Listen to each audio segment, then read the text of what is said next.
আব্বা, একটা মানুষ এইভাবে কেমনে পরিবর্তন হইতে পারে আমার তো মাথায় ঢুকতেছে না। মানে একটা মানুষ এভাবে কেমনে বদলে যেতে পারে আব্বা? আম্মা এখন আমার এত ভালোবাসে, এত পছন্দ করে, মানে নিজের পেটের মায়ের চেয়ে তো বেশি আমার আদর করে। আমার না সত্যি আব্বা মাথা মতো ঘুরে গেছে। মানে একটা বদমেজাজি, একটা রাগী মানুষ কিভাবে গইলা নরম মোমের মতো হয়ে গেছে। একজন খারাপ মানুষ যখন ভালো হয়ে যায় না, সে অতি ভালো মানুষ হয়ে যায়, একেবারে শিশুর মতন। শিশু যেরকম ভালো থাকে ওই রকম ভালো হয়ে যায়। তোমার শাশুড়িও তাই করছে। ইয়ো বাপ বেটি মিললে কি এত আলাপ করতেছো? শুনি। আরে আম্মা, আপনি নানা বাড়ি থেকে কখন আইলেন? আপনি ওরে ডাক দিবেন না?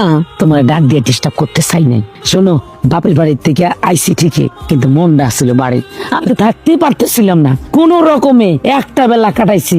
আমার তো আমার মারে ছাড়া থাকতে ইচ্ছে করে না, মনটা খালি বাড়িতে পড়ে আসছিল। তোমার মামা শ্বশুর আমার ভাই, সে কিন্তু তোমার দাওয়াত দিচ্ছে। আমিও কইছি আমার ছেলে বউরে দাওয়াত দিতে হইব, তারপর আমার ছেলে বিদেশ থেকে আমার পর মামা শ্বশুর বাড়িতে বেড়াইতে হইব। শুনো গো মা, আমার ভাই আমার এই রাস্তার মধ্যে খাওয়ানোর লেগে এই মিষ্টি আর কলা দিচ্ছে, লাড্ডু।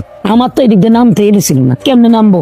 আমার মার রাখতে আমি কেমনে খাই? তোমার লেগে নিয়েছি। আম্মা, আপনি ওরে এত ভালোবাসেন। এটা খাইতে গেতেছে না, এটা কিন্তু মামা শ্বশুর বাড়ির থেকে দিচ্ছে। আরে অভিনয়, মাই ডিয়ার সাবানা তো তোমার কাছে ফেল মারবো। সামাইল্য কথা কম ক। 1 মাস চলে গেছে, আর আছে 2 মাস। এরপরে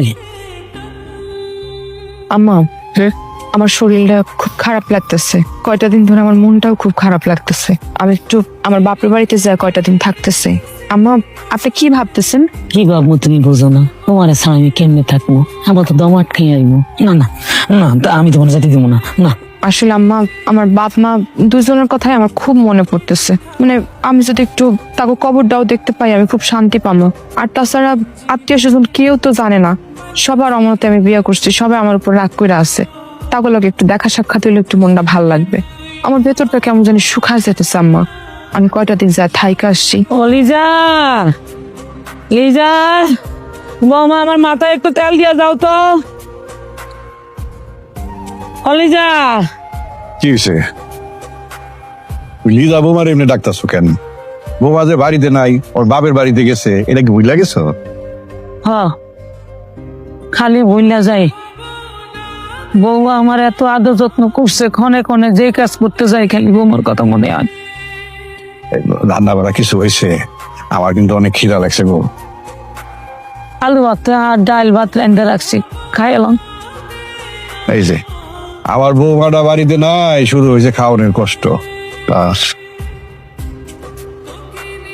অলিজা, আমার 1 গ্লাস পানি দিয়ে যাও।